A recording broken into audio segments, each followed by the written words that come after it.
start this lecture. Okay, so this is just a brief, oh, sorry, go ahead. I have a quick question. Just with the with the zip folder, we download the zip folder. Is it Mhm. kind of like with exercise one where we can't really necessarily open up the files within that zip? Right? You should, yeah, so once you have the zip folder, you should be able to double click on it or right click and like unzip. But if you double click on it, it should unpack and give you like the 5 individual, and I think they're XPT files. And then it'll just open it up and save it all into that folder where you had your compressed file. Okay, because I click on them and I don't have anything to open it up with. Oh. I'm assuming I could open it up with R though, right? Yes, the .xpt file, it's a SAS transport file, and you would be able to import it into R. So R will be able to handle that type of file. Perfect, got it. Yeah. Don't try to open it with like text editor or anything because they're actually large files. So we've been working with very manageable data sets of like 20 people. I believe the demographics file is almost 10,000 people. So yeah, don't recommend trying to open it. So but if you see your file in your folder, perfect. And then we'll be able to import it into R. Okay. All right, so in lecture 5, we talked about ANOVA and repeated measures ANOVA, and we tied that back into our t-test, right? So hopefully, they kind of made sense where instead of just comparing 2 means, now you're comparing more than 2 means. Okay, so what we've discussed so far, I just want to give like a quick recap. So in the earlier part of class, we learned how to characterize a single variable. So if that variable was quantitative and it was normally, relatively normally distributed, then the mean and the standard deviation was a good, measure of that variable. If it was skewed, then the median and the interquartile range or the minimum and maximum values would have been a better measure of our data or a better way to characterize our data.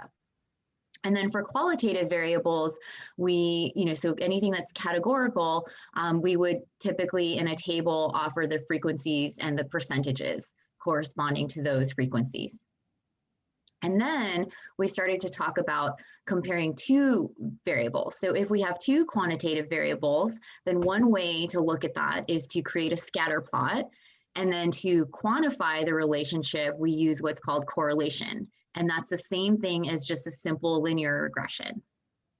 Okay, and then we started to talk about t-tests. So if we have a single group mean and we know the population value, so for example, in the textbook, her example was if there was a large class of psychology students and she took a sample of students from that larger class and wanted to compare the mean in her sample, then her population mean would have just been the exam scores for the larger class. And so she's comparing their exam scores for her sample of psychology students to the larger class. So in this case, she has her population value and she can do a 1 sample t-test.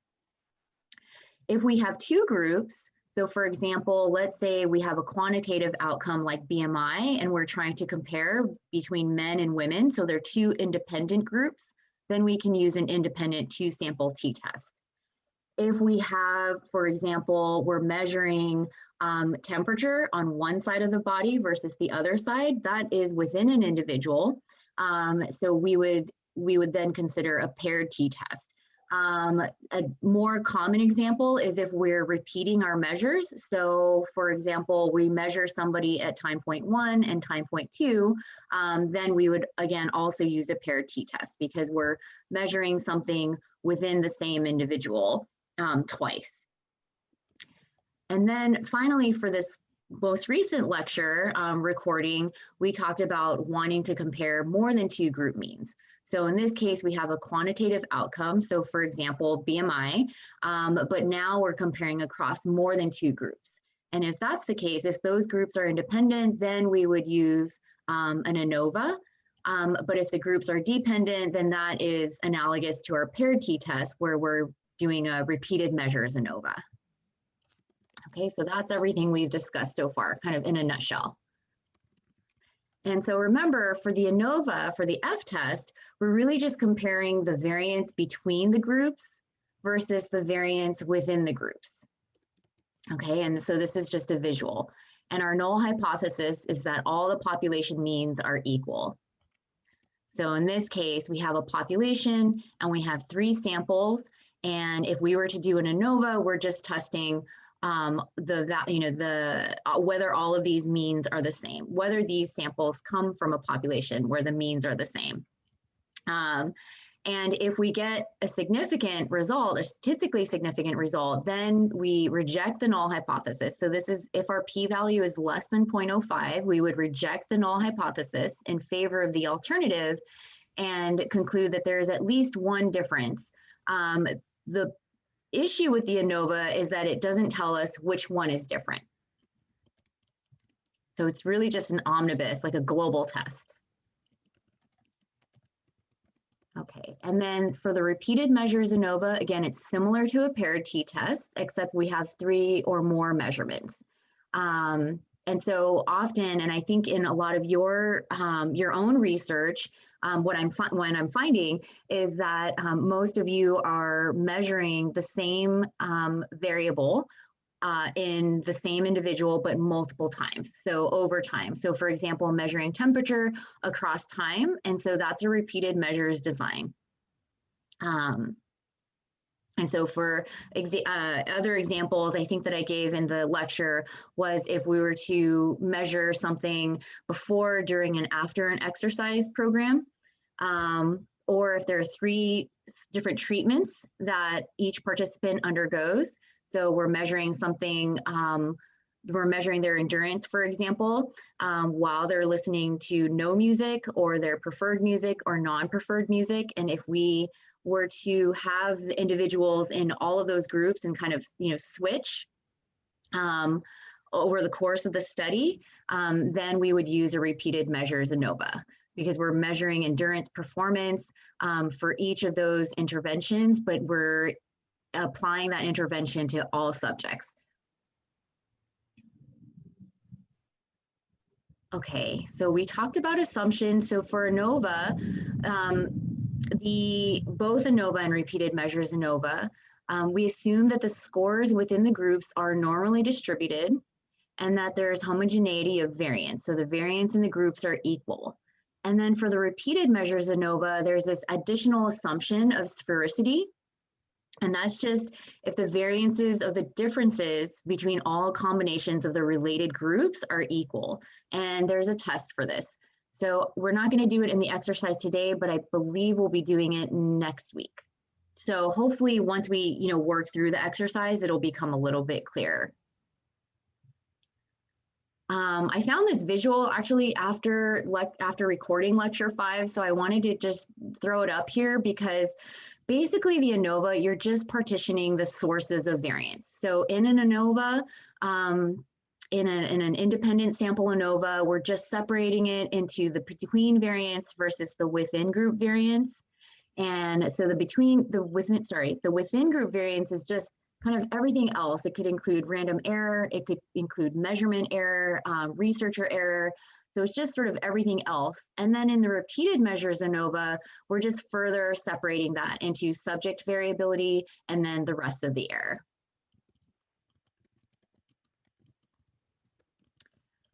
Okay, and then, so remember the ANOVA tests, so both the ANOVA and repeated measures ANOVA, they're omnibus tests, right? They're just, all of the means are equal. And if we reject that null hypothesis, then the alternative is just that one of them is different, but we don't know which one. Sometimes if you have, a precedent for a study that you're working on, you have existing data where you have an idea of which group might be different, then you can do what's called, planned comparisons and know that instead of looking at, for example, all possible, paired comparisons within your group of samples, you can just pick out ones that you think are going to be, scientifically or clinically meaningful. So, one of the students in the class is looking at temperature at different anatomic sites, for example. And the hypothesis is that one anatomic site is going to be perceived as being colder than all of the other anatomic sites. So in that case, there might be a planned comparison where you're going to run an ANOVA first, and then you can say, I think based on prior research or based on sort of what I know about temperature across the body, this anatomic site is going to be colder than all of the other anatomic sites. So you can set up your experiment so that you're just going to make that one comparison after you run your ANOVA. This is very different from post hoc tests, which are basically, now that I have a significant ANOVA result or F-test result, I need to dig in and see which pair is actually different, which group is actually different from all of the others. And then you go in and run all of these different pair tests. And there's an issue with that, right? So again, when we get a significant F-test result for the ANOVA, it just tells us we can reject the null hypothesis and that one of the groups differ, but we don't know which, so we use post hoc tests to tell us which groups differ from the rest. Okay, so, and there are many, many different types of post hoc tests. I kind of went through it at the end of lecture 5. They all make different assumptions about equality of variance, about the sample size that you have, and they all compare each mean against all others. So one of the issues, right, is if we run all of these statistical tests. So for example, let's say we run 20 t-tests. Okay, just if we set our alpha or our type 1 error at 0.05, then statistically, at least one group is going to be significant. And it might be, it might not be truly a significant result. So we might have this type 1 error at least once if we have 20 different tests. And so we need to control this. So a lot of these post hoc tests, for example, we can conduct the 20 t-tests, but we need to have some kind of correction for that, for the fact that we're running so many tests that we might find significant results that aren't truly significant. So this was just a list of the different types of post hoc tests that you can run. A lot of them have like adjustments for the fact that you're running multiple tests. The most conservative is probably Bonferroni, but as you can imagine, so Bonferroni was, if you run 20 tests and you set your alpha at 0.05, then you're actually going to divide your alpha 0.05 by 20, so the number of tests, and that is going to be your new alpha that you use to reject or fail to reject a null hypothesis. So you can imagine for some, there are some studies, especially like these genome-wide association studies, where they're making thousands of comparisons. And so if you use Bonferroni adjustment or correction, and then you have these thousands of tests that you're statistical tests that you're conducting, then you end up with this very, very, very, very small p-value, and you're almost it's going to be very difficult to find anything that's truly a significant result. And so I think that this is a great option if you have maybe a smaller number of tests, but if you have a larger number of tests, then some of these other options are a little bit better. So for example here, if you have many, many, many tests, then this Benjamin-Hochberg procedure is probably better. And we'll go through this more during the exercises as well. So I know right now it's just a bit abstract, but hopefully as we actually do them, they'll solidify a little bit more. Okay. Oh, I had this slide in here to talk about the final project. So I'm going to post instructions for the final project to Cougar Courses. Basically, what you're going to do is you can pull data that's publicly available. So any of the data sets that are on Cougar Courses, or if you linked to the NHANES website, for example, to look at the code books for the data sets that we're working on today, you'll see that there are many, many different data sets on the NHANES website. There's also on the CDC site a number of other survey data that's available. So the behavioral risk factor survey, there's NHIS data as well, the National Health Interview Survey, or you can also use data if you have data for your thesis already, you can also do that. So you can use that for the project. But essentially what you're going to do is you'll develop a research question. And I believe the due date for that is April 13th. So it's, a little over a month away.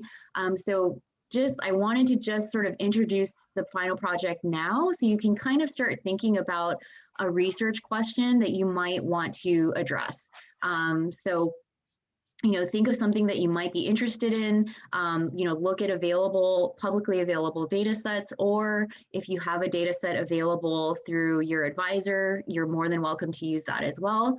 And then basically what you'll do is similar to what we've been doing in the exercises, where you'll describe your data, create a table 1, you'll run your analysis, you'll run any post hoc tests if applicable, and then you'll just have a brief write-up. I believe it's 6 to 8 pages describing, what you did. So giving some background information, and then your methods and results sections, and then have a discussion at the end, sort of just describing what your findings were and how that might relate to other studies, for example. So we can talk more in detail about that in the coming weeks, but I just wanted to introduce that now. The final project will be due at the very last day of the term. So I believe that's May 20th, which is the last day of the exam week. So you still have some time, but I do want all of you to start to kind of think about what kind of research question you might want to address for your project. And then we're actually going to be done with like formal lectures in a few weeks. And then at that point, what I will do is devote our lecture time to start working on your project. So you'll be able to do a lot of your work on your projects, especially the analysis and data management during class. And then I'll be here to help you.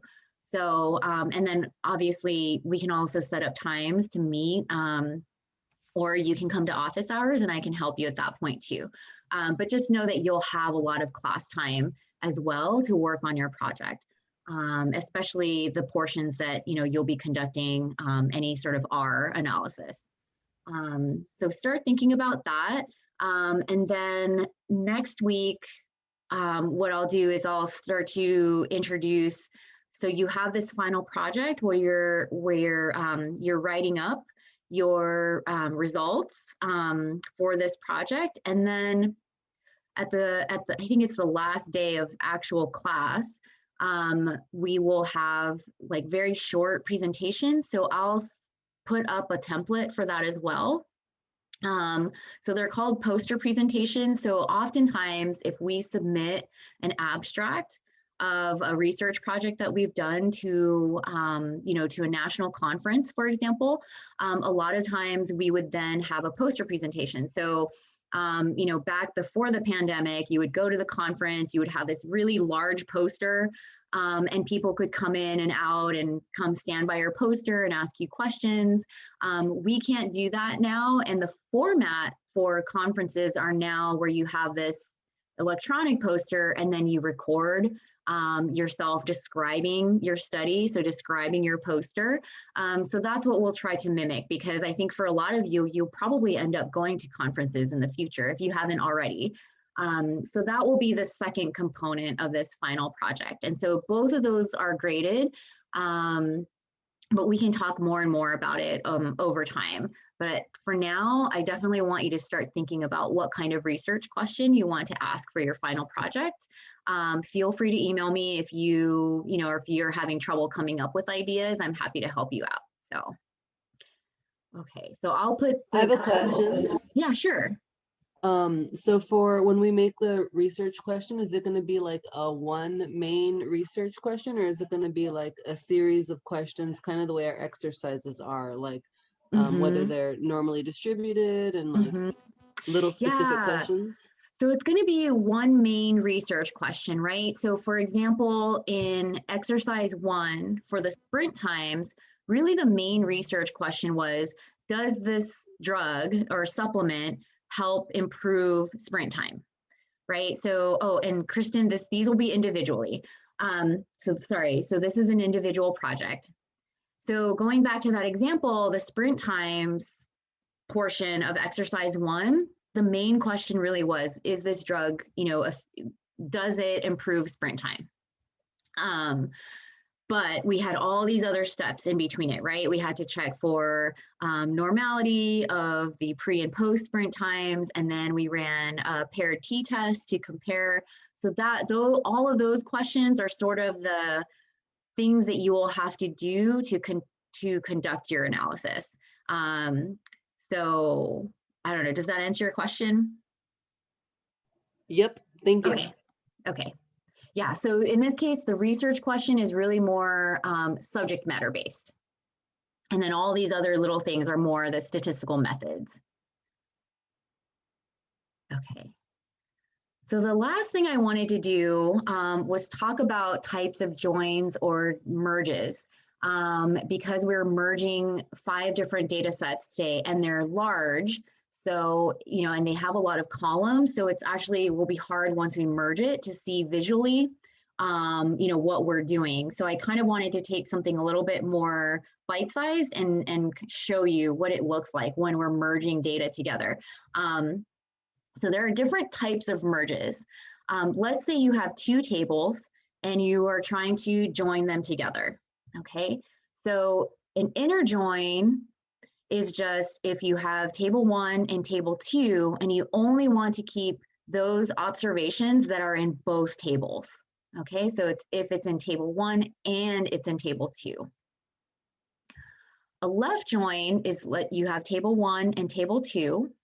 And now you're saying you just want the observations as long as they are in table 1. So they can also be in table 2. So what will happen is you'll have all of the data from table 1, and where there are matched subjects. So, we're always merging on a variable. And I think I described this in the pre-recorded sort of snippet on how to go to the CDC website. Our merge variable or our ID variable here is a sequence number, so it's SEQN. So if there are individuals with the same ID number as in table 1, so there's a match on SEQN on the sequence number, then this left join will also include data from table 2 for those subjects. And then the right join is just sort of the opposite of that. You have table 1 and you have table 2, and now you're just keeping all of the individuals who are in table 2. And if there's a match with table 1 for any of those individuals, then it will also include data from table 1. And then a full outer join is just if it's in either table 1 or either table 2. And what will happen here is, for example, for this area of table 1, we will have all of the variables that are in table 1 for those individuals, but we won't have any information that's in table 2. So for example, actually in the next slide, I'll give you an example of what that looks like. But basically, if for these individuals, because they're not matched with any individuals in table 2, they're just going to have those original variables. And then for this portion of table 2, you'll also only have for those individuals just that information or variables that were in table 2. For those matched individuals, you'll have columns or variables for both individuals in table 1 and table 2. And then in the next slide, I'll show you what that looks like. Okay, so let's say in table 1, we have this ID variable. Okay, and we have age and we have sex. All right, and then we want to left join starting with table 1. We want to left join with table 2. So again, table 2 also has this ID. So this is very important, right? There has to be some common variable that we link all of the groups together with. So they also have this ID column, and this is just a unique identifier for each individual. And then in this case, I have systolic blood pressure and diastolic blood pressure. And you can see for individual 6, they're missing that data from table 2, and as well for individual 8. Okay, and then in table 3, I just have, again, their ID variable, and then this just sort of obscure, variable 1. And individual 4 is missing that value. Okay, so if we were to left join tables 2 and 3 with table 1, this is what it would end up looking like. So we just have this one column, right? The ID column. So they were in all 3 tables. So they're all just going to merge. So they're not going to add any additional columns. It's just going to remain a single column with ID for the ID variable. Okay, it has age and sex, just like our table 1. And now we're pulling in tables 2 and 3. So you can see here, because this information was missing in table 2, it's also missing here in the final table. And then the same thing for variable 1. If, for example, and I should have done this, let's say in table 3, we only had subjects 1 through 7 and we didn't have this person here, what would happen is we would have this value here. So we'd have still subject 8 because they're still in table 1, right? We would have their age and their sex because that's also in table 1. We would not have their blood pressure information because it's missing in table 2. But let's say if they were completely missing from table 3, then this value would also be missing. Okay, so does that make sense? So this is basically what we're going to do with the NHANES data. We're going to start with the demographics table because that is the complete table. So it has everybody in the sample. And then we're going to join these other tables. So like current health status, physical activity, I believe there is physical functioning, and then blood pressure and cholesterol. We're going to left join those tables with the demographics table. And we'll see when we open up R that not everybody answered the questions for those additional questionnaires. And so there are individuals that are missing from those data sets. Do these tables have to be in the same and in one document? For like table 1, 2, 3, like let's just say if I had them like all on different Excel spreadsheets. Oh, well, I guess I could copy and paste it on this. Never mind. I just no. So actually, this is a great question because it's something that has been popping up. And so I think, we're actually a little bit ahead of the syllabus right now. And so I might take some time to kind of go over next week good data collection practice. So yes, you can have your information in separate tables and then merge them together later. But I definitely want to maybe spend some time, especially if you're going to be collecting data for your thesis, and the best practices for entering data into an Excel spreadsheet so that you can then pull that into R or whatever programming language that you're using pretty easily. So we can discuss that a bit more. Yeah. Yep.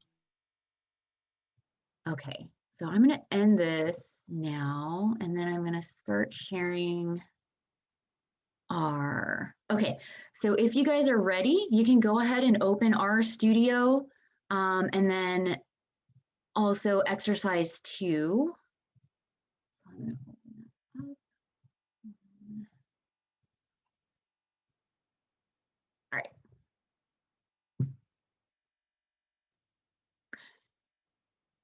Oh, okay.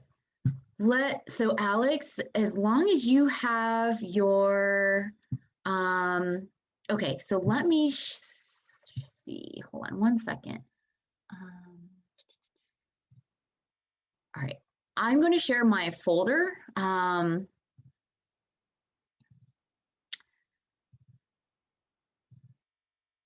Do your files look like this? So this is what you would have saved.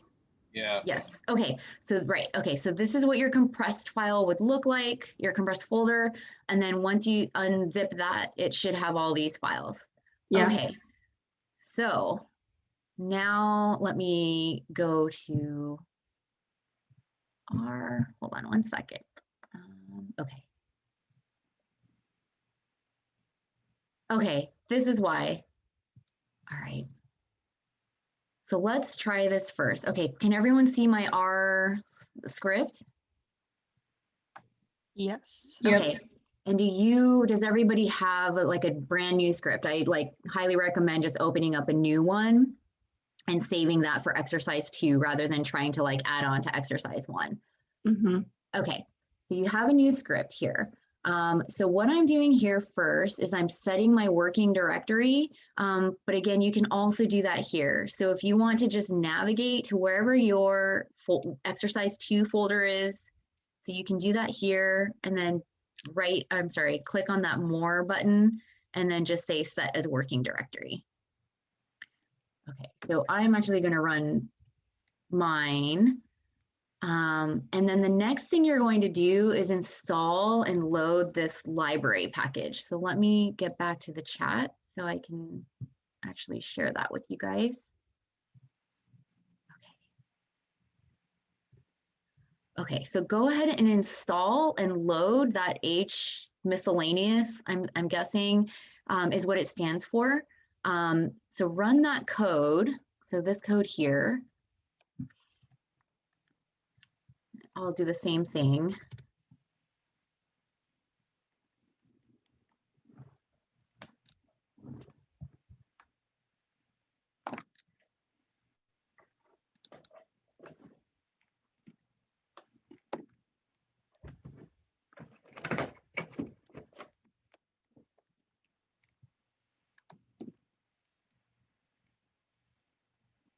You can like see it's loading all of these sort of embedded packages here. So one thing that's really powerful, I think, about R is that you can actually import and work with all of these different data files. Yes. So it is capital H MISC. And that code is up here just in the chat box.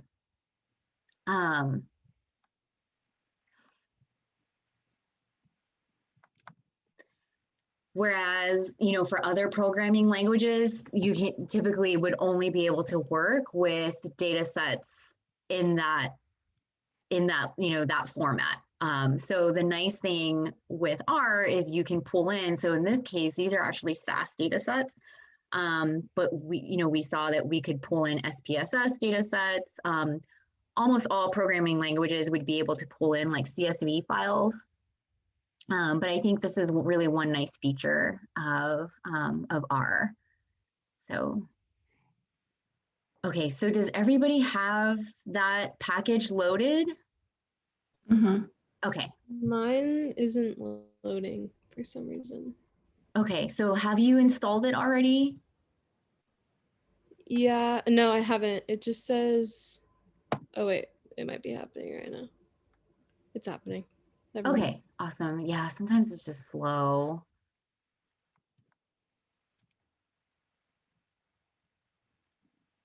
Okay, so we'll move on. So now what we're going to do is we're going to import all of these data sets. Let me move the chat box up actually. Okay. So let me just copy and paste this. So in this case, we're pulling in each data set and I'm giving them, their names. You can name them whatever you want, later on if that's what you want to do. This is the function. So it's importing the SAS export file. And then this is, for me specifically, this is my subfolder. So you can see here on the right-hand side where I save those data sets.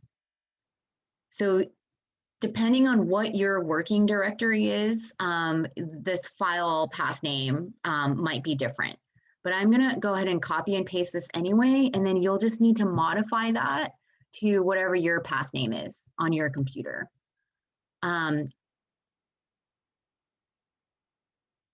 So let me know if you have issues with that. I don't think in this case, yeah, you can't. Okay, I was gonna see so with the CSV file and even with the SPSS data, we were able to just click on the data set and actually import it. We can't do that with these SAS export files, so you do need to write out the code here. And then again, you just need to modify this section of the code to whatever location you saved your data.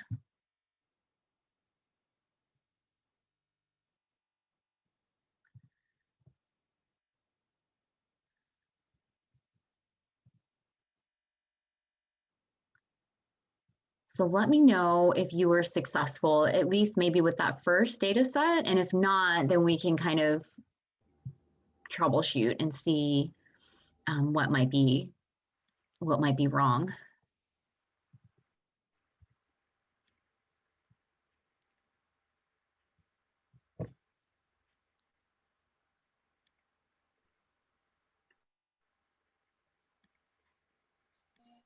So for this, we would be able to, because since it differs for us, we wouldn't be able to necessarily copy and paste your code that you just. Yeah, so you can copy and post this, but copy and paste this portion of like all of this code, but you will have to modify this part. So the dataset name is the same, right? Like when you unzipped the compressed folder, it would have saved all of these data sets, and this is the name that they all have. So you don't need to change this portion of the code, but you do need to change this portion of it, depending on what your path name is. So you're, wherever you're storing those data sets, you'll need to specify to R that this is the path name for that folder location. Does that make sense? It does, but I'm just trying to find mine. Oh, okay. So I had a quick question. So would it be like, would it be the whole path, or would it be like the last folder it's in? So it depends. The easiest thing to do is in this right-hand side, if you go to your folder that has all of the data sets, okay, that would be the easiest thing. So if you first go to that folder where you have all of your data sets. I've got that. Yep. Okay, good. Click on more and then set as working directory. So let's say if I were to do that, that's my new working directory. So you can see it here. Sorry. So now all I would need to do actually is just have the, the data set name. Oh, okay. So I should be good then. Yeah. So go ahead and try to run that and see if it works. Okay. I found a super easy way to do it too, if anybody needs help. I'm on like a MacBook Pro. Okay. I went up to like the workspace on the right hand side. And I clicked import data sets. I clicked, if you go up more on the up there, yeah, I clicked import here. Okay. And then I clicked from text read R. It pops up, and then you can browse your computer and find it where you put it. And then underneath it'll say code preview, and then it shows you like exactly what you need to highlight. Okay. Awesome. So if you click one of those, open it, and then I just copied that green part for me. Oh, this part. Yeah. Oh, okay. Perfect. Yeah. Don't recommend copying all of that because it's running reading in a CSV file. Sorry, this is for everybody else. This is like trying to pull it in as a CSV file, but that's actually great. Thank you so much for sharing that. Yeah. Okay, can you do that? I have a quick question. Okay, hold on one second. Let me just read one more time. Ask... Oh yeah, go ahead. No, it's okay. I can wait until. Okay, let me just show everybody again. Okay, so thank you very much for sharing that. Okay, so we'll go to import data set and then from text. So we'll click on that. And then you see this browse button here. Now you can navigate to wherever you're, so let's say I started off here in exercise 2. I know that it's in my data sets folder, so I'm going to click there. And if you click one of the data sets in your folder,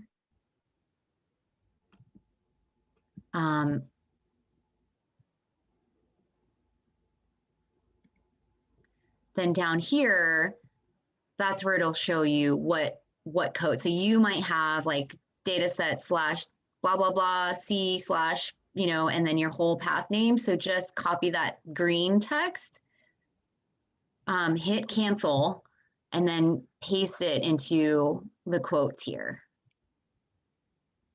Okay, sorry. Okay, what was your question? Sorry.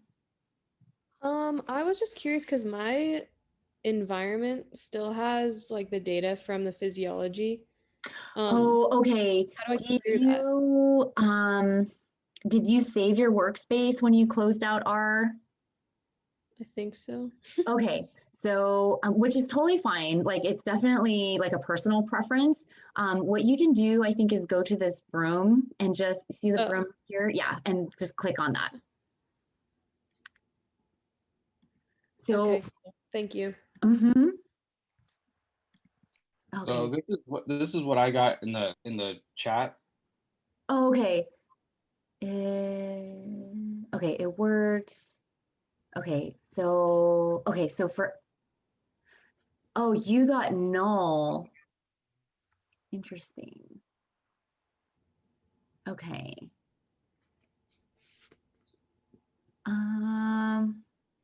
Do you want to share your computer? And then Alex, we can also take a look at yours too. Let me. It won't. I think you need to give me permission to share it. Yeah, let me do that. Sorry.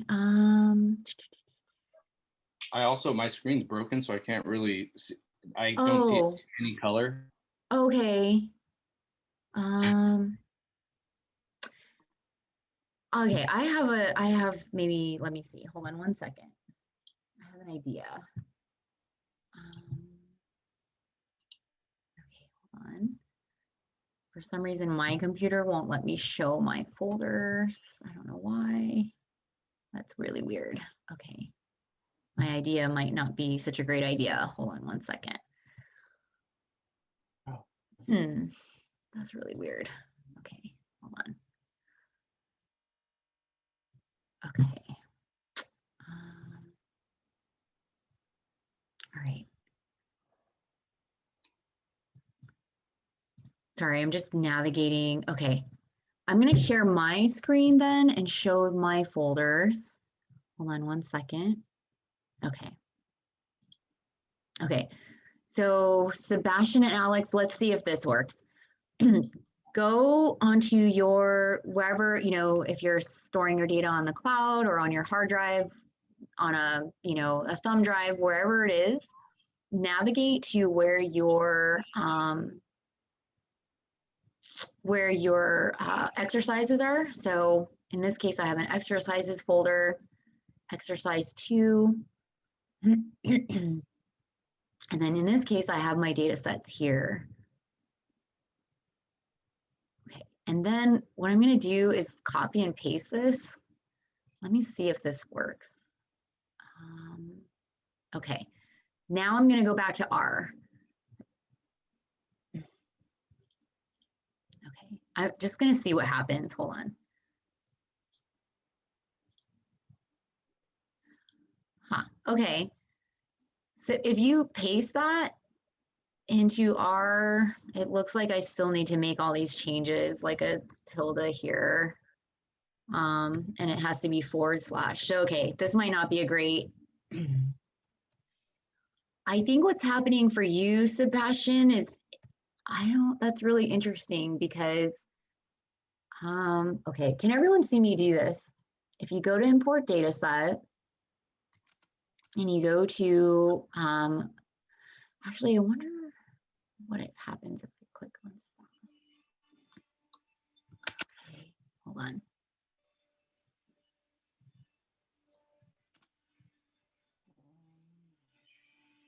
Okay. Try that. Sebastian and Alex, if you go to import data set. Okay, so yours is on, okay, so if desktop works too. Let me see. Okay, can you see this drop down here? Mm-hmm. Okay. I'm just trying, I mean, this should do the same thing, but I'm just trying different things. Can you see the browse box? Like when I open up browse? Mm-hmm. Okay. And then I'm going to the folder where my data sets are. So they might be on your desktop, they might be on your C drive, and just click on that first data set. Yeah. And then you see this green part here, sorry. You're just going to highlight that portion and copy it. So there. And then cancel, because you don't want to use their code. So hit cancel. And then what you're going to do is copy and paste it here between the quotation marks. Okay, so mine, when I click on it, it just shows the full file. It doesn't go for like individual. So all I have is my file's name for that green section. So you just have this like that? So mine is N Haynes data. That's what mine's called. Okay. And that's all that's showing up. And when I did that the last time, it still wouldn't open for me. So. Okay, so basically it sounds like what you're saying is you just have your compressed file. Yeah, that's all it's allowing me to like do. It won't let me go like in further for the other ones. Okay, so what I'm going to do then is I'm going to upload the individual data sets to Cougar Courses. Okay. And then why don't you see if you can download those individual data sets? They're just larger. Mm-hmm. So let's see. You know what, with me, I work better anyway, just watching you do it and then going back to your code and then doing it myself anyway. So. Okay, so you're okay moving on. I want to make sure Alex is okay with that too. Let me see. I'm gonna just get frustrated and throw my computer up. It works good for me when I set it as a working directory, like where it was. Yeah. That's typically best. Like I kind of set my working directory, but it sounds like Alex, okay, let me share my screen again. I'm sorry, my folder. It sounds like you just have this, right?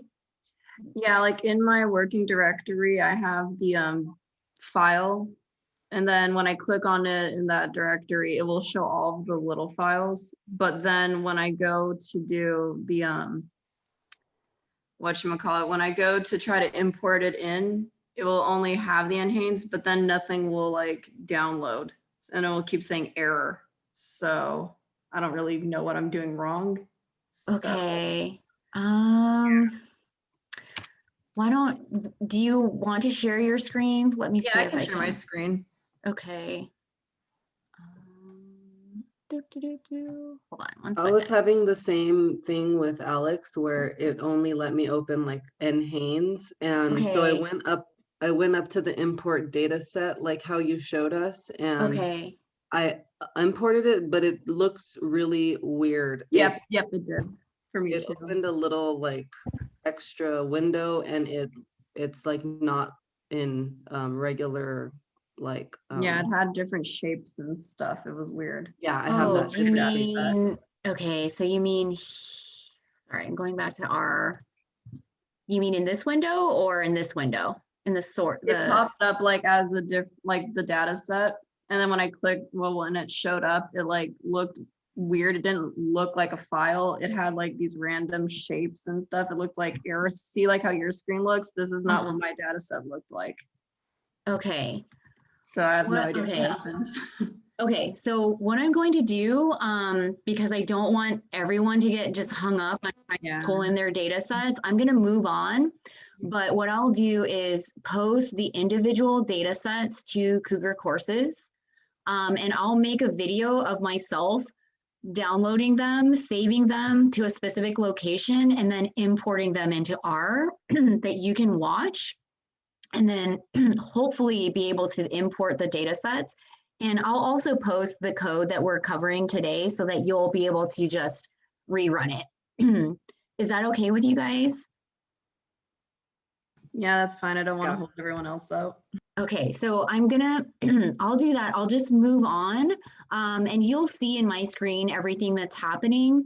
And again, I'll post all of this code and I'll put a little bit, I'll put a little video of like how I've saved the file, and I'll do it from Cougar Courses.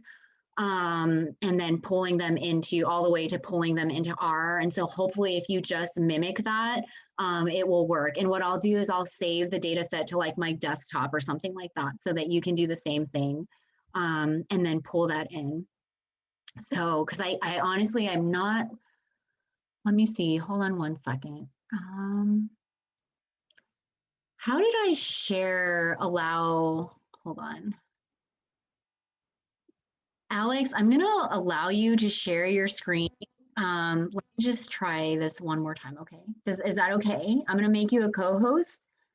Yeah, So that's fine. okay, so you can share your screen, and then if we can't figure it out, then we'll move on. But it would be, I know it would be a lot more beneficial for you if you're able to pull in the data. So, okay, so you're a co-host now, so you should be able to share your screen. Okay, can we all see?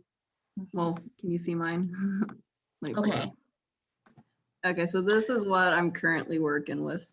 Okay, so the first thing is, do you see how you have the C users, owner, download? So your files are in your download folder. So I think the first thing, okay.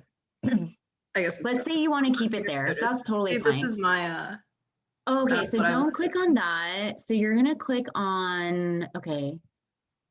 Click on home again. So when you click on home, is this what you see?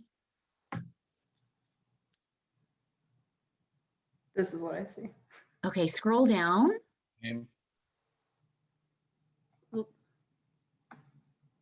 Because it would be at the top because these are like all old files. Oh, so. Okay. So this is your this would literally folder. be this right here is the most recent thing. So yeah. Okay. So on your not in R, but in your computer, go to your downloads folder, wherever this is. Is this your desktop or this is your downloads folder? Okay. Yeah, this is my documents. Oh, this is your documents. Okay. Yeah. Go to your documents and then double click on that zip file. Okay, here, let's go. So can you share your your it's loading. Okay. So do you want me to right click on the file name? Yeah, so go to the folder wherever this .zip file is. And if you don't mind sharing that. Okay, yeah. So if it doesn't work, I can see what happens. Okay, this is what it is inside of it. I don't think we can see your You have to change the screen. Yeah, can you change the screen that you're sharing? Change the screen? Yeah, sorry, I'm being really slow today. Oh no, it's totally fine. We had I sort of kicked it off, right? So what am I doing? Okay, so instead of sharing, so you're going to go to share screen, and instead of sharing RStudio, you're actually going to share your folder. Okay, so let's go back to the new share. Is that what you're saying? Yeah, okay. That works. Really slow. My bad. No, it's totally fine. Okay, so now I changed it. Is that better? Okay, so you actually do have your files are all unpacked. Okay. So now what you're going to do is, go back to your go back to sharing RStudio. Okay. There it is. Okay. Okay, now go up to, you see in your upper right corner, so in your environment, so the upper right corner, there's import dataset. Click on that. Okay, and then just click on from text. So that second option there. This one? Yep. Okay. Okay. Now go to that browse button on the top right corner. And then you're going to go to, okay. So, Because if I do this, I don't know if it's going to just take the NHANES data or if it's going to open up for the other files. Okay, so let's close that because I don't see, so it's interesting because when you show your folder, so here's what I'm going to recommend.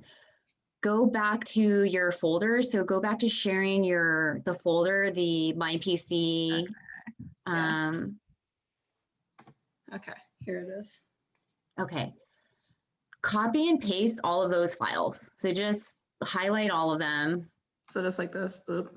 So I think you can hit Control or Oh, Shift. Yeah, Yeah, can and you just, see this. Okay. yeah, okay. Oh, forgot that one. Oh my gosh. No so- worries. It's okay. You're in the spotlight too, which makes it worse, I know. Okay, so copy, and then what I'm gonna have you do is probably go to like, I don't know, you can go to your desktop or wherever you wanna save those, but let's save it somewhere else. Yeah, Okay, so okay, go to save it desktop, yeah. Right click, like create new folder, actually, so like new folder up there. Just put like data sets. Yeah, I'll do exercise too. Okay. Okay. So that's done Okay, and then go ahead and paste those in there. data sets in there, and then let's see if this works. How do you paste things in here? Oh, there. So you paste is kind of in the middle. Oh, there Yeah. it is. No worries. Okay. Okay, There they are. now let's go back to R. Okay. Back to R. And then go to here. Uh-huh.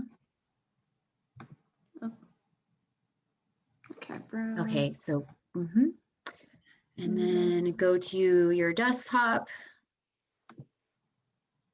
Whoop. Okay. I Oh, was like, oh, there. I was gonna I was gonna have a heart attack for you. Okay, so exercise 2 is up there on the right. oh gosh, I'm blinded. Okay. Okay. Okay. So Yeah, now and I'll- just click on one of them. Yeah. Okay. Okay. Okay. So now you see that green. Yeah. So Okay, just so highlight all now of it? highlight all of that. Okay. Oh, Actually, this is what you can do actually. Highlight everything except the dataset name. So everything up until 2 /. 2//. Yeah, so from C all the way to that / after the 2. Okay, so So highlight all of that. okay, hold on. Mhm. All of this. Oop. So, oop. Oh. Gosh. My little pad is. Yeah, I have the same issue when I'm using like my mouse pad on the Yep. laptop. Okay. Okay. So now I'm going to get out and let's Okay, see what it does. so over go back, right. So you're going to basically copy and paste that, yeah. And include the quote, because I think you may have copied the quote too. Yeah, so just delete that quote, first quote. Mhm. Okay, so let's see if this works now. Yeah, should work now. Hopefully. Oh, okay. Yay, okay. Okay, problem solved. So then I'll Okay. just do that for all the other ones and then I'll Okay, catch up and later. then Amanda, did that work for you? Kind of going through? Yes, I started going step by step, but when you put the copy and paste the code into the chat, I got like kicked off of Zoom for like a minute. So could you just okay. copy and paste it again? Oh yeah, sure. Let me get the chat. Okay, so I'm gonna share my screen now. And This is then actually the biggest problem I have with this ANOVA. I think you're breaking up. Can you Thank you. say that again? The biggest problem that you're having is Finding the that source code for the name. oh, okay. What we're doing right now. Yeah, this is, I know. And it's interesting because some programs, you see how it's like / here. Some programs it's like /, so you keep it the way that it is. If you were to copy it from your file, like your file path, like it's different across different platforms, and I think that is frustrating too. But okay, so everyone has their data sets now, right? Mhm. Okay. And I know, Amanda, I know you're like getting caught up a bit. But the next thing we're going to do is very straightforward. So you can see in my global environment, a really brief summary, right? So just the number of observations in each of my data sets and the number of variables. Okay, so that first question is how many observations are in each data set? You can actually just look at it here. So for example, there are 6,327 observations in the blood pressure cholesterol data set.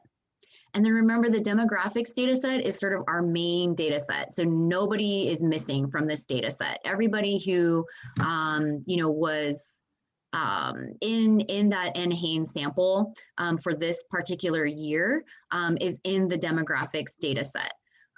You can see that the numbers are smaller for some of these other ones. So these actually correspond to additional questionnaires. And so not everybody may have answered all of those questions. They may have opted out. And that's pretty common actually in observational research. So maybe in your own research, you approach somebody and you say, hey, would you like to be in my study? And if they say no, that person won't end up, in your data set, right? So in this case, we actually had a sample of almost 10,000 people, and it's just that not all of them completed these additional surveys asking, questions, for example, corresponding to their, blood pressure and cholesterol. And then in this data set, for example, their physical functioning, their current health status, and then their physical activity. Okay, so this is why we're actually left joining and we're using the demographics table as sort of that first table, and then we're adding on these other data sets. Okay, so the second question, so we have the observations, we can just get that from here. So if you were to fill out the exercise, you could just get that information from here, but I also want to give you the code for that. So if you wanted to look at that information in your data sets, you could also use what's called the dim function, and that just stands for dimensions. So I'm just going to do it for the demographics file. And you can see here, it has 9,971 observations and 47 variables or columns. And then you can do that for each data set. Okay, so now we're going to join the different tables, and you can use these different functions to do the different types of joins that I talked about in the last slide. So there's the inner join, there's left join, there's right join, and there's full join. And then for that function, so this is creating a new data set. This is the function inner join. And then this is saying I'm starting with table 1, and then I'm joining table 2 or merging in table 2. And then this by argument is specifying what your merge variable is. And so remember, the sequence number is the common ID variable across all data sets. So that is what ties back into a specific participant for the data. So if I'm ID 1, I'm going to be ID 1 in all of these different data sets. Okay, so we also refer to that as a unique ID.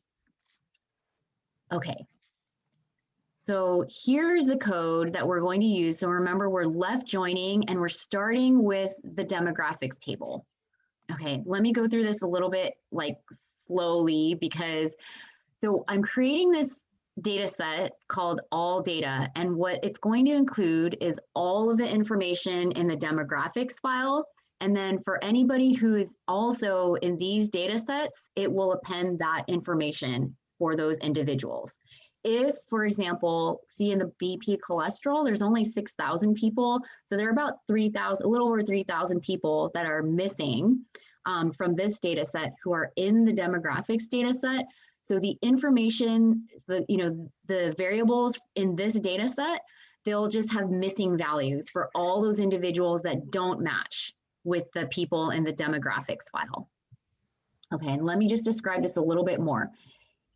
So if you look up here, it just shows that you can join 2 tables, right? And we actually are not able to add additional tables to this function to left join them together. So you can only join 2 tables at a time with these functions. So if I were to do that iteratively, I would have all these different data sets, right? So I would start with demographics and health, and then I would join those together. Then I would take demographic health, right? And then I would have to join that with BP cholesterol. And then I would have to take that new table and then join that with physical activity. And that's fine. But what it's doing is it's creating all of these additional data sets that I don't need, and it's clogging up my R environment, and then they still take memory, right? So it's just kind of clogging up everything. So when we join more than 2 tables, one convenient way to do this and a more efficient way to do this is to use what's called the pipe operator. And so it just looks like this. It's just the percent, a greater than sign, and another percent. And what that does is I'm left joining these 2 tables, the demographics and the health table, and I'm joining them by the sequence number. Okay, and then I'm basically taking that new table and holding on to it in memory. It's just like a temporary table, and I'm passing it on now to this next this next function, right? So now I'm just passing on that new table that has demographics and health combined. And so I'm just putting this period to say, like, just carry it over. And now I'm joining in the BP cholesterol table. Okay, and then I'm doing the same thing. So I'm just taking that temporary table and pulling it down.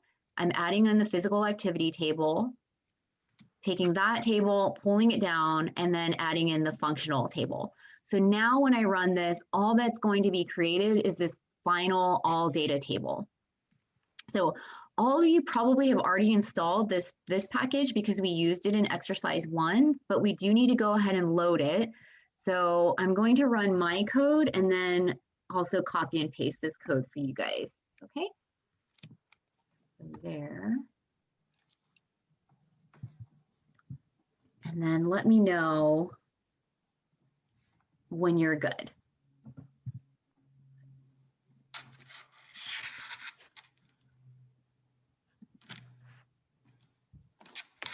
Okay, so did that run for everybody?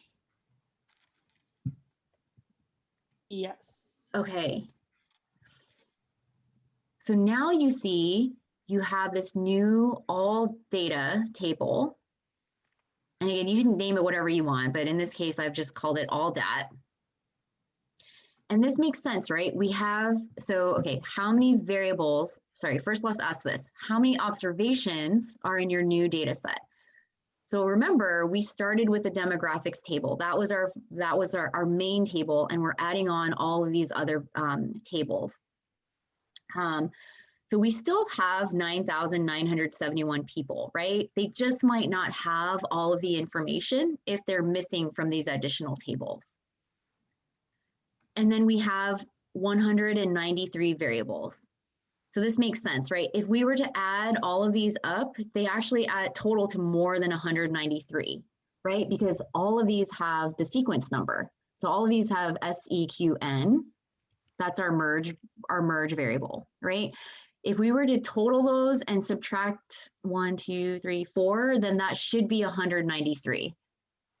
So remember, we're merging on sequence number, so we're not going to duplicate that in this new all dat data set. You're just still going to have sequence number, right? That's the same across all these data sets, and then all of the other variables, we're just adding them on to that new table. Okay, awesome, Sebastian. I know it feels good when your code runs. Okay, so now this is actually the data set that we're going to work with. I'm sorry. Backtrack. We're actually going to restrict to individuals 20 or older, and that's the data set that we're going to work with. Okay, so we answered the question of how many variables are in your new data set, right? We have 193 variables.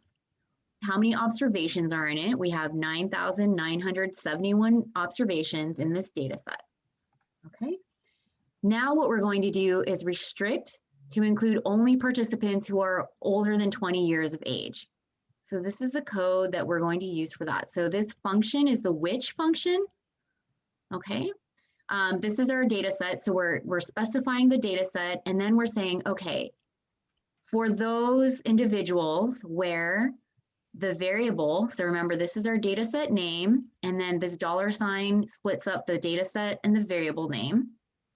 In this case, age at the time of the survey is the variable RID age year. So we're just saying for those individuals where this value, this variable is greater than 20. Okay, so I'm going to copy and paste that into the chat box. Sorry. And then you guys can go ahead and run that. I'm going to run that too.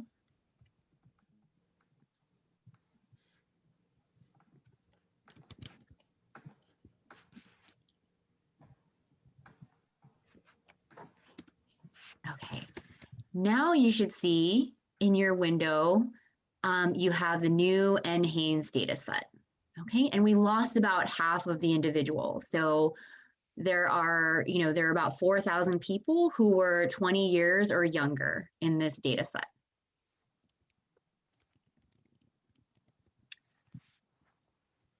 Okay, so now I'm going to share my web browser because I want to show you where you're getting all these data variable names. So we've completed question 1.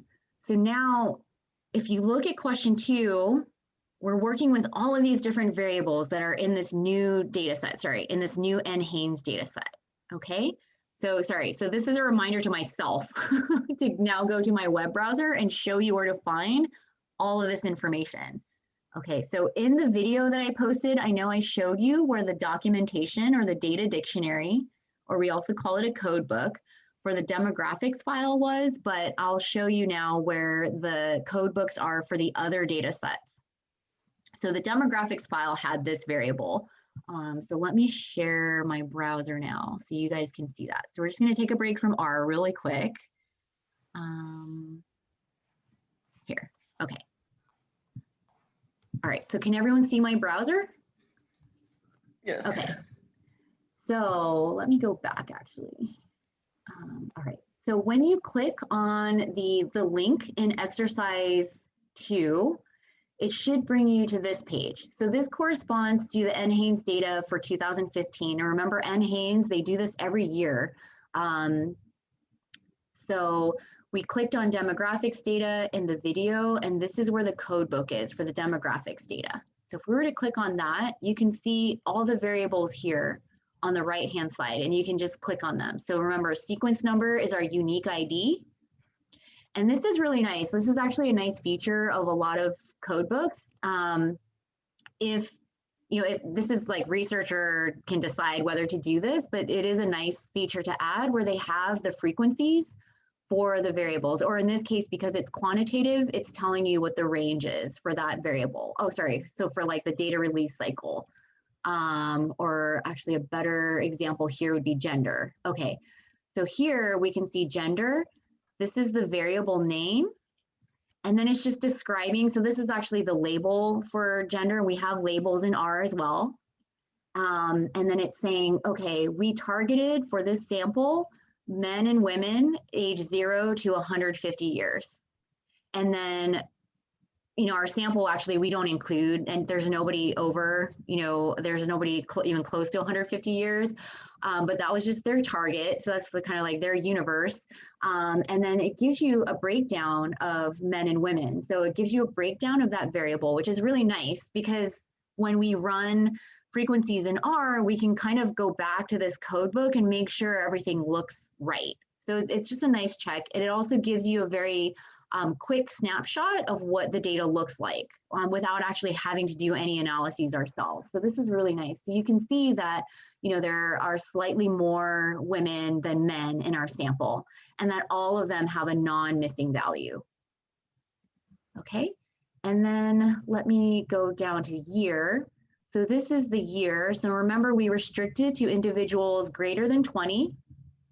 And this is the variable for that, right? RID age year. And so we set that to greater than 20. And then this is just its age in years at the time of screening. And then probably because there are so few people older than 80, it becomes very sensitive, or it becomes very unstable if we're trying to work with data over 80 years. They've just truncated it to 80. So even though we'll actually be treating this like a continuous variable, right? Because age is continuous. This is the way they've coded it. It's actually not truly continuous, right? They've actually truncated it at 80. But so many people are less than 80 years old that I think it's okay to treat it as a continuous variable in this case. Okay, so let me go back and I'm going to show you where the code book is for all of these other variables. So it's pretty cool because they ask very detailed dietary data. And I believe they even do, so they take like blood work and do lab data as well, but we're just working with the questionnaire data. So the questionnaire data is here. And then now you can see all of the different data sets for those different questionnaires. And you can probably see why maybe not everyone has, completed all of the questionnaires. But let's say we scroll down to current health status, which is one of the data sets that we're using. And then if we click here on the document, that's where we'll see the code book for this particular data set. Okay, so as we go through these, so I'm going to go back to my R screen. Okay, so we're back in R. So the question is asking us to create a table with age and years, race, ethnicity, which we have to recode, marital status, education level for adults 20 or older, general health, which again, we have to recode. It's saying to dichotomize that so that we have 1 is equal to good, very good, and excellent, and 0 equals fair to poor. And we're also going to have minutes of moderate intensity exercise and vigorous intensity exercise in our data set. Okay, so in order to work with those variables, you have to go back to the NHANES website and look at the code book to see what, first of all, what the variable name is, so you know what to use when you're writing your code, but also how they're coded, right? So for example, let's look at general health. So I'm going to share my browser again. Okay, so you should be able to see my browser, and then you can see here general health. So the first thing is, this is the variable name, right? HSD 010, and then you can see how it's coded. So remember, we want to dichotomize this variable. We want to consolidate excellent, very good, and good all together, and then recode that as 1. And then we're going to combine fair and poor, and we're going to recode that as 0. And then one thing I want to note to you is if you look here, they also have categories for refused, and they've given that a value of 7, and then don't know, and they've given that a value of 9. And in this case, we don't have anybody who has answered those questions that way. Sorry, it's my younger son. Okay, and then you also look here. 2,999 of those individuals have a missing value. Okay, so I'm going to go back to R. So a lot of this, like as you're going through the exercise, you're going to be toggling back and forth, right? You're going to be looking at R, and then you're going back to the code book to make sure you have the correct variable name. In the exercise code that I'll share with you, I'll share the variable names, but I definitely want you to go back to the code book. And maybe for the rest of the exercise, I'll try to kind of leave that hidden so that you guys can practice going to the code book and making sure you understand how the variable is structured. So I'm going to go back to R. Okay. All right, so the first thing we need to do is we're going to recode race and ethnicity, and we did that in exercise 1. Okay, so remember the first thing to do is create the new variable name if we're recoding it this way.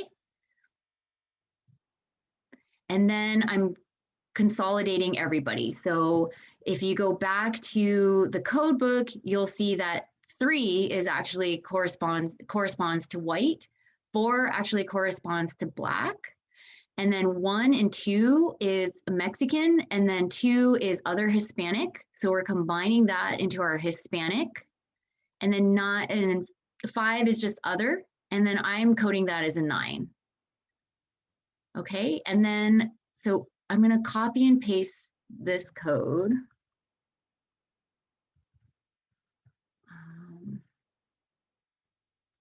Run it, and then I'm going to send it to you in the chat box so you can run it on your end too.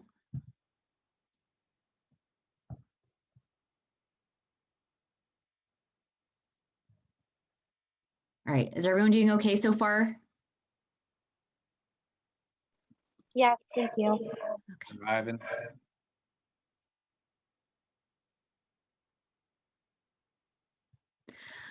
One thing I want to note here is you see how I have this straight up and down bar here? That's the same thing as saying or. So it's telling R if this race ethnicity variable is 1, or if it's 2, then put it into this new category 3 with a value of 3. Okay. So you should have your new variable now, and then remember, it's good practice to add labels to both the variable itself and then to the values of the different categories of that variable. So we're going to load this EXPSS variable so that we can use the apply labels function, which we also did in exercise 1. So I'm going to run that, make sure it runs, and then copy and paste it for you guys.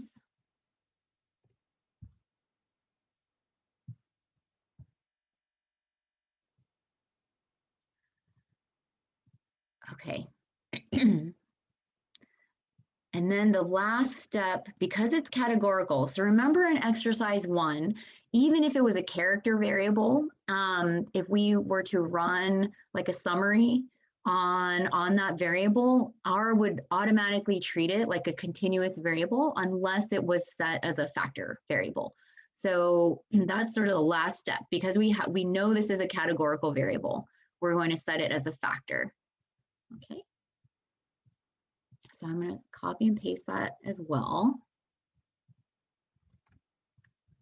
Okay. And then now if I were to look at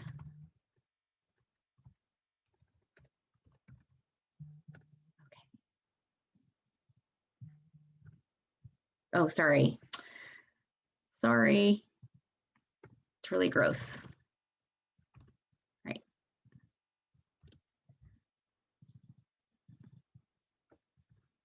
Okay, now it gives me this nice like summary. So the number of individuals in each of the categories that I've created.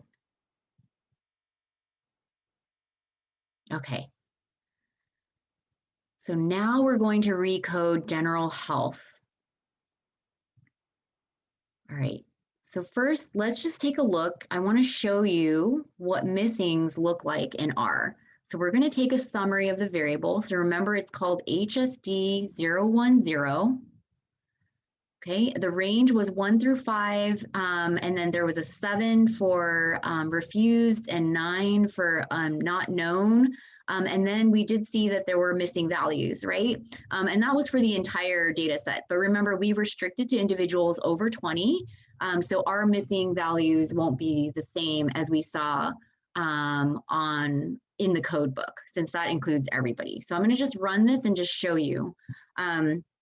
So remember, it's categorical variable, but R is treating it like a continuous variable because it's not a factor variable yet.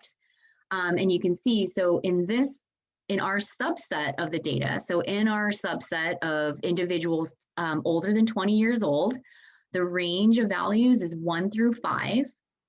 And then you see this NAs, so that those correspond to the missings. So in R, if data is missing, it will show as NA, whether it's a character or a numeric variable. And so in this case, we can see that there are 739 individuals in our subset that are missing this information. Okay. When we recode the variable, it will just carry over those missings. So that's great. We don't have to, like, for example, have in our code, there's a function called is.na. We don't have to use, code to say if it's missing, then also recode it to missing. It'll automatically carry over that value. So, so I'm going to go ahead and copy and paste this information, and this code is recoding, right? So it's, in this case, it's just if they're in categories 1, 2, or 3, so less than or equal to 3. I'm recoding them to 1, and that's excellent, very good, and good, general health. Okay, so these are the values for that. So excellent is 1, very good is 2, good is 3. So I'm just, instead of saying if it's 1 or 2 or 3, I'm just saying if it's less than or equal to 3, collapse them all into this first category. And then if it's 4 or 5, then combine that into a category, and I'm giving that the value of 0, and that's just the fair and poor general health. Okay, so I'm going to copy and paste this.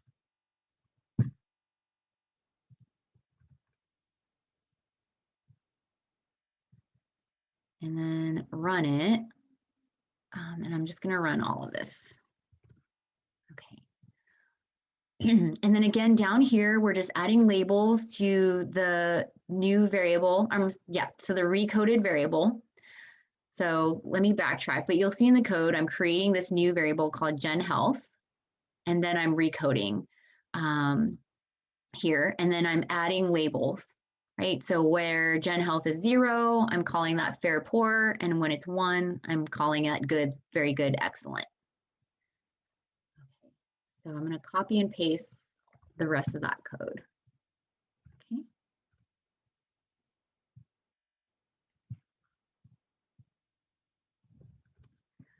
Okay, so you should now have a new recoded race and ethnicity variable, as well as a new recoded dichotomous or binary general health variable.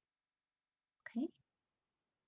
And you can see here on the right, if you look at NHANES, remember we had 193 variables when we started out, and now we have 195 because we've created those 2 additional variables. Just as a question, in exercise 1, I think for when I got to, I forgot what it was, but it had something to do with gender. It's case sensitive, correct? Within the parentheses of like. It is, yeah. Oh, okay.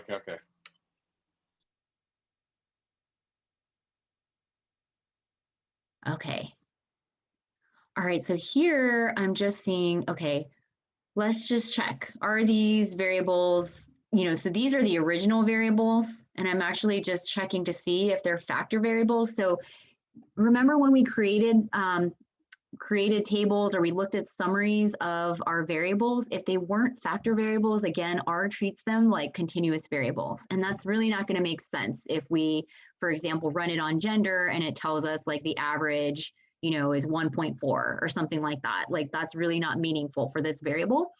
So the first thing I want to do is for those categorical variables that we want in our table 1, how is R treating them, first of all? And if it's not treating them accordingly, then maybe I need to, relabel and, set them as factor variables. So that's the first thing I'm going to do. I'm going to look at gender. This is the variable name corresponding to marital status and then education. Okay, so I'm just going to look at what that looks like. And you can see here down below in my console, it is, indeed treating them like a quantitative variable. Okay, so we've already looked at men and women. So we know that men are coded as 1 and women are coded as 2. So I'm just going to add labels here. And then I'm going to go back now to my browser to show you. Okay, so I'm going to go back here to demographics. I believe it was in demographics.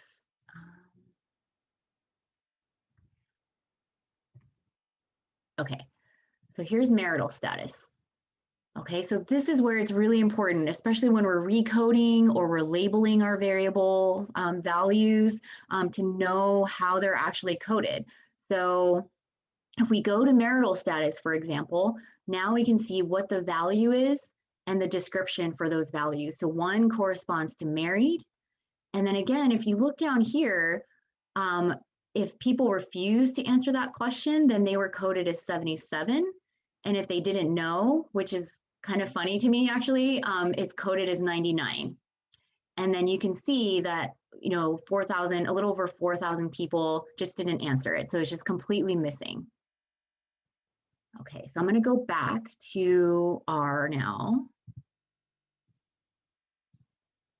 Okay, so that's where I'm getting the information in order to label my variable values here. Okay, and then I just did the same thing for education level. So I went to the demographics codebook and looked at search for education level for adults 20 and over, looked at what the variable name was, and then looked at the values for each of the categories within that variable. Okay, so here I'm just, again, I'm applying labels to the variable name itself and then the individual values for those categories. So I'm going to copy and paste this information to the chat so you guys can run that as well.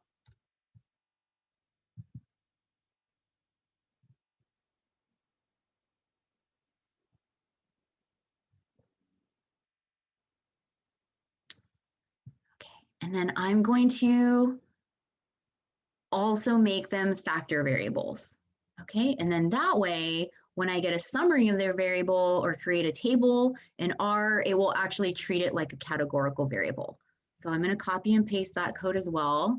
So I think it cut off the last little piece. Oh, college graduate. Of the code. Oh, Yeah. okay. I'm going to just highlight all of it then in that case. All right. Oh, that's interesting. It is only letting me paste. You might have to do smaller chunks. Yeah, okay. So I'm gonna just stop here at the marital status one, okay?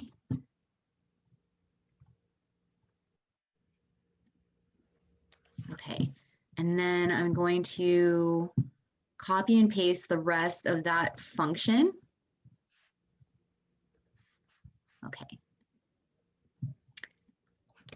And then I'm going to copy and paste the functions to create to designate them as factors. Okay, so now you should be good. And this is like really totally an aside, but it's maybe, I don't know, maybe it's interesting to you, maybe it's not. It's probably just very nerdy. But one question to you guys is if you notice anything about the NHANES variable names. So it's kind of nice, right? Like everything's lined up. So they're all actually 8, they're all a length of 8. So they're all 8 characters long. And it's just historically SAS, which is like what NHANES is using to store and like work with their data. The variable names were all restricted to 8 characters only. And you can imagine for like very, very large studies, it became, you know, probably was kind of difficult. Or even if you had a variable and you wanted to describe it with the variable name, it's, you know, it's kind of hard to do in just 8 characters. You know, so like these kind of make sense, right? You can kind of see like this is education, this is marital status, this is gender. But if we scroll up and we look at like, you know, the general health, it's, you know, now there's just an abbreviation probably for the survey and then like the variable number. But that's just like a tidbit of like programming, I don't know, history. But the nice thing is in R, we don't have that restriction. In SAS now, we can have variable names up to 32 characters. So that's kind of nice. But it is nice to keep your your variable name somewhat short and your data set name somewhat short too, because when you're working with them, it's just less to type out. But the nice thing you're finding in R is that, you know, if I were to start to type out NHANES, for example, it'll pop up there. And then if I, you know, did that, it has, you know, the variable list. So that's kind of a nice feature of R2 where it'll just automatically pop up. So you don't have to type everything out. Okay. All right. Okay, actually, that's all I did for today because I knew this was a lot of data management. But what I want you to do, let's see. Hold on a sec. Actually, that's really funny. Oh, okay. Never mind. and we still have 15 minutes. So as long as you guys are okay going to noon, I'm okay with it, because I kind of want to get you through at least question 1, like putting together, I'm sorry, question 2, putting together the table. So are you all good for like another 15 minutes? Sure. Let's Okay, do it. awesome. Okay, so remember in table 1, we also want these exercise variables. So we want to look at, I believe it was moderate and vigorous exercise. Okay, so the number of minutes of moderate intensity exercise, and then the minutes of vigorous intensity exercise. And so let's go back to the code book, because first of all, we know it's number of minutes, but we don't know, is it over a course of a day? Is it over the course of a week? What's the range of those values in our data? So I'm going to go back and share my browser. Okay.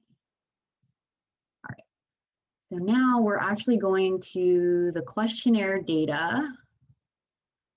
And then it is physical activity. Oops. Here. Okay. So this is the code book for that. All right. So for example, for moderate intensity exercise, if you go in, you'll find that this is the variable name. Okay. So it's actually how much on a typical day. So this is minutes per day. And then the range of values is 10 to 600.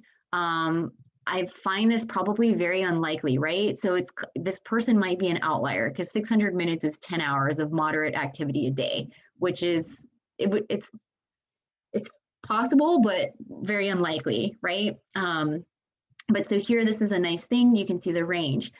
But this is something, so this is pointing out another reason why it's really, really important, even if you don't have a code book like this, with the values, to look at something like this. So on the left-hand values, the value for each category. And the reason being, let's say you were to run a mean on this particular variable, okay? What will happen is these individuals who don't know how many minutes on a typical day they spend doing moderate activity, they are coded as 9999. So if you were to include those individuals and keep that value of 9999, you would have this very, very extreme value, right? So I'm kind of pulling my cursor out to the far right. So you would have this very extreme value contributing to the overall mean of this variable, which would be incorrect, right? So the thing to do in our code is to recode these individuals basically as missing or unknown. And the same thing, if there were individuals in this category where they just refuse to answer the question, we would also want to recode those individuals so that they're not included in the overall calculation of the mean.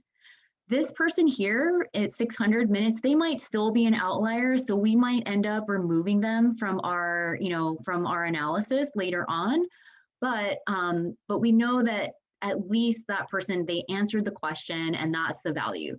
For these individuals, they refuse to answer, or they just don't know, and so they were coded these extreme, sort of, and this is pretty standard, values that we want to recode as missing, so they're not included in our analysis.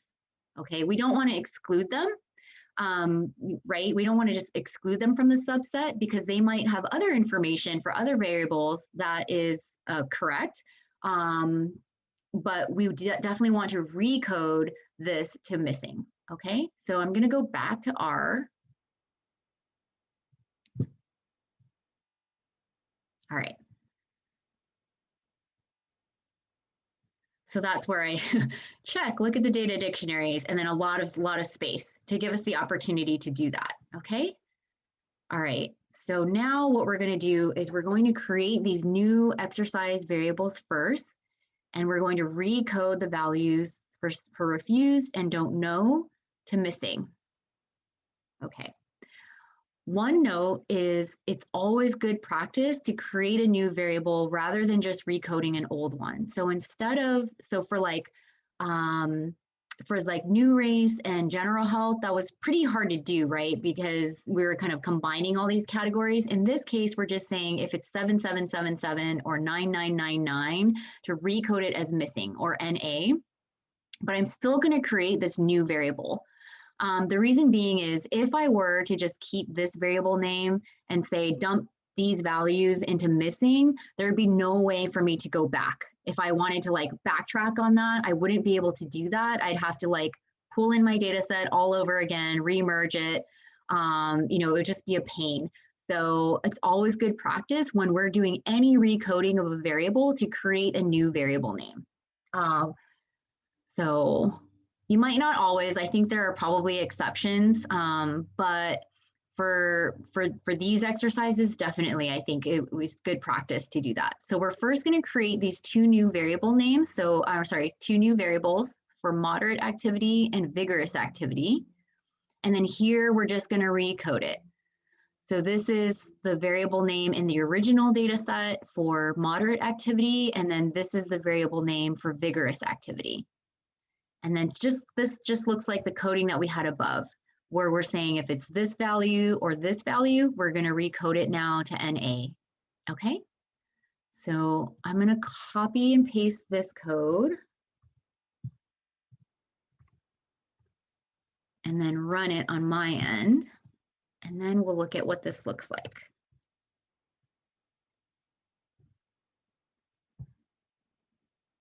Okay. So if we run a summary on these new variables, so now you can see, and again, so I guess, the person with 600 is over 20 years old, so they still ended up in our subset. And so the range is still 10 minutes to 600 minutes on a typical day for moderate activity, and then from 10 minutes to 480 minutes on a typical day for vigorous activity. Okay, and then if you look at the mean, it's 63 minutes for moderate activity and 73 minutes for vigorous activity. And you can kind of see the median and the mean are pretty far apart here. So most likely this data are skewed. Okay. Here, we're finally able to create table one. Ready, we are finally ready. Okay. And I say few because I think, as I've mentioned probably a number of times over the course, over the course so far, is that the data management part of this, so setting up your data to plug in for your analysis, it's just that part, it always takes the longest. So setting up even just those few variables to recode them, to check the range, to check these values, to see if we need to recode those as well. All of that takes a lot of time. And if I were to not give you these variable names, for example, that also takes time, right? You would have to go back to the code book, look at the variable name, look at how they're actually coded in the data so that you can recode them accordingly. So all of that takes a lot of time. Okay, so now let's again load our package arsenal, because that's going to enable us to use this function table by. Do you mind scrolling up a little bit? Oh yeah, sure. I was just a little behind. Thank you. Oh yeah, no problem. Okay, so I'm going to load. Okay, so it's saying, okay, all right, so ignore that. Let me copy and paste. I'm going to copy and paste all of this for step 5, okay, for you guys. Okay, and then I'm going to run my table 1. So remember, we want to look at these variables: age, race, marital status, education level, general health, the recoded general health, moderate activity, and vigorous activity by gender. So we have gender first, and then we have this little tilde, and then we're indicating to R which variables we want in our table, and then just specifying our data set name. Okay, so I'm going to run that information or that code, and then kind of enlarge my console here so you can see here. Okay, so let's just kind of go through a little bit of this table. So we have here age and years at screening, and because it's a quantitative variable, R is giving us the mean and standard deviation and the range, and then it's giving us those statistics for men and women separately, and then men and women combined. And then we have this p-value here. So let me pose this question to all of you. We're comparing the mean age for men versus women. So what statistical tests do you think R did to generate this p-value? Paired t-test. So close. We actually did a t-test. So it's not paired because these two groups are independent. But I can see actually why you would say paired because they're from the same subset, right? But they are independent groups. So it's just an independent two-sample t-test. Okay, so good. Our p-value is greater than 0.05. So what would we conclude about the mean age for men versus women? So our null hypothesis is that the mean age is the same in men and women, and our p-value is greater than 0.05.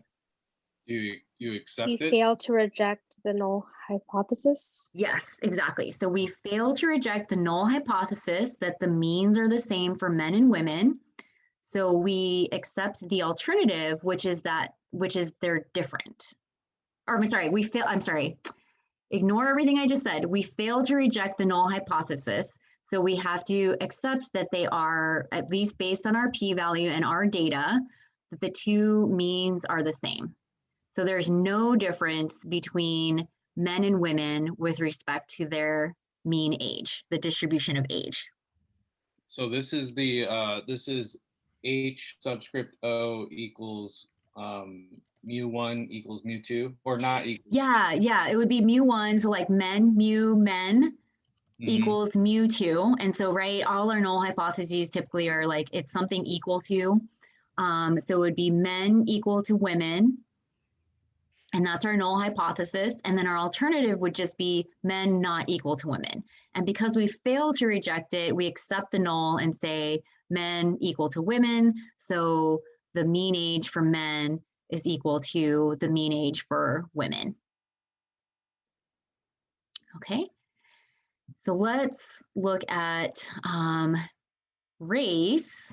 We haven't actually gone over the type of test statistical test that we use to compare categorical variables. So in everything that we've talked about, the t-test, even ANOVA, so the f-test, our outcome variable is always continuous, right? So we're always comparing means. So up to this point, that's what we've done. Later on in the course, we're going to talk about instances when our outcome variable is categorical. So in this case, our outcome is race. So the distribution of race between men and women. And I think I mentioned it a little bit in exercise 1, but that when we have an instance like that, we would use a chi-square test.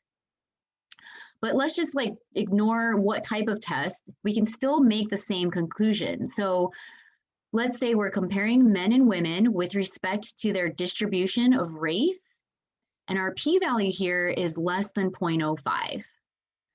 So the null hypothesis is still pretty similar. It's still men equal to women. And then the alternative is men not equal to women. So because our p-value is less than 0.05, in this case, we reject the null hypothesis. And we do say that the distribution of race for men is different than it is for women. Okay, so the last thing before I let you guys go is one thing I noticed when I created this p-value, this table, is that some of these new variables, like they didn't get labeled correctly, like so that you can see that they still have their old variable names. And I'm not sure why R did that. So I'm not sure if it's like a glitch with the function or maybe it's just my own coding. I did something wrong. So what I went ahead and did was I created labels for the variable names here using this combine function. So that's just the C. So what I'm doing is I'm creating labels. So this function is just the labels function. It's creating labels for the data set and Haynes. And then this is just a C for combine. So I'm creating basically a vector of labels for each of these variables, because for some reason they just, didn't end up here. So it doesn't look as nice. So what I'm going to do is, sorry, let me bring that back down. I'm going to run this labels function. Okay, and I'm going to copy and paste it for you guys as well. All right. And then copy and paste the table as well. So, all right. So I'm going to run table 1 again. Now that I have this new label. Okay, so now let me go up. So now you can see I have the new labels that I just created, and it looks much nicer. And then finally, we can output this table into a Word document. So what's going to happen here? So because I have just this file name, it's just going to save it to my working directory. So for example, Alex, I think you pulled your data sets from your desktop. I'm not sure where your working directory is, but let's say it's your desktop. If you were to just put this here, it would save that document to your desktop. So for everybody else, wherever your working directory is, that's where it's going to save your document. So if I were to run this, and you did this for exercise 1, so hopefully this is familiar to you. You can see now that pops up here, exercise 2, table 1. And then if I were to open it up, so let me just go to share.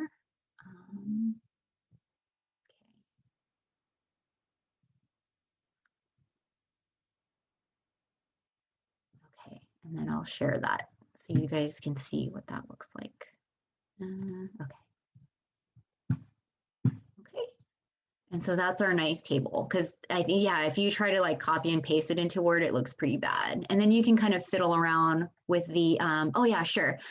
Fiddle around with the margins to make that look a little bit cleaner. So let me go back to R so I'm going to copy and paste that last bit of code for you guys. Okay. So.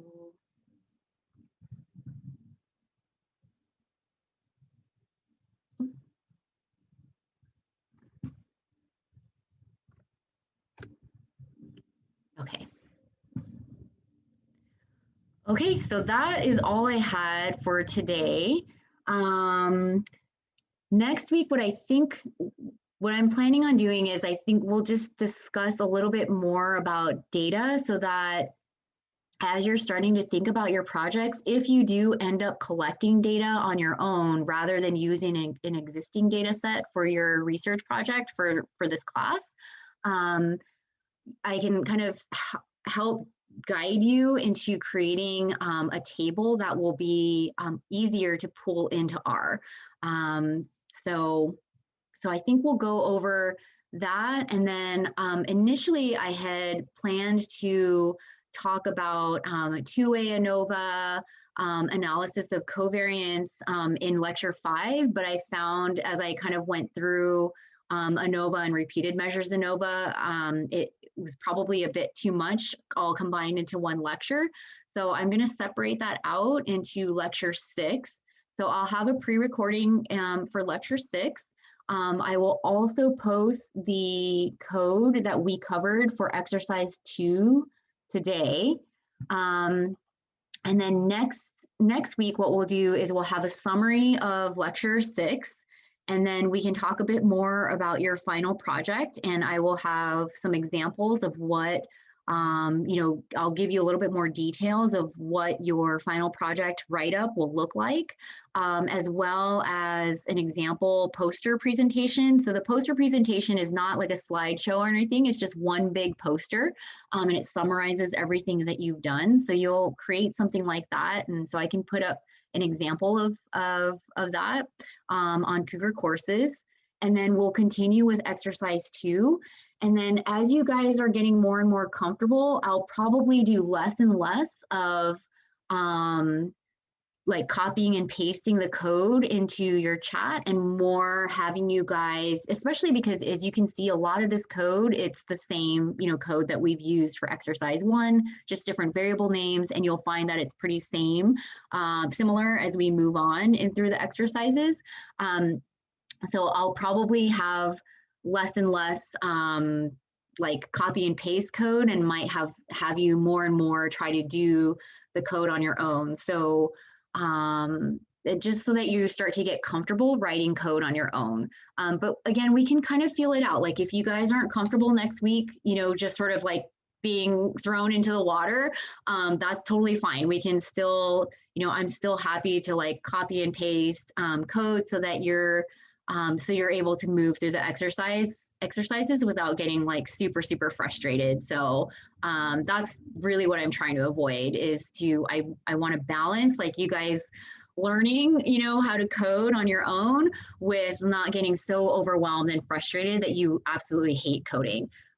So I definitely am happy to just work with you guys and see what's working for you, so that you're you know, you're all not just getting completely frustrated with all of this. So so that's all I had for today. I will post an announcement once I post everything that you'll need. You know, once I post like the code and the lectures, for example, I'll let everybody know. The trend seems to be posting my pre-recorded lectures on Friday night. So that's probably going to be the case for lecture 6. And then again, feel free to reach out to me if you have any questions about what we've covered so far, both in lecture and in the exercise. So, and if you haven't already, please turn in exercise 1, really more for yourself so that you're not behind, because we're, you know, obviously already going into exercise 2. So if you haven't done that already, please submit that to me today and hopefully by tomorrow. Okay, does anyone have any questions?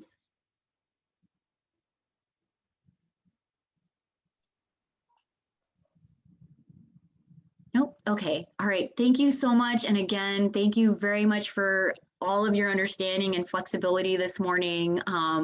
I still feel pretty awful, but I appreciate everybody being so gracious. And feel free to email me anytime if you have questions. And thank you very much. Have a great rest of your day. Thank you. Thank you. Have a great day as well. Bye.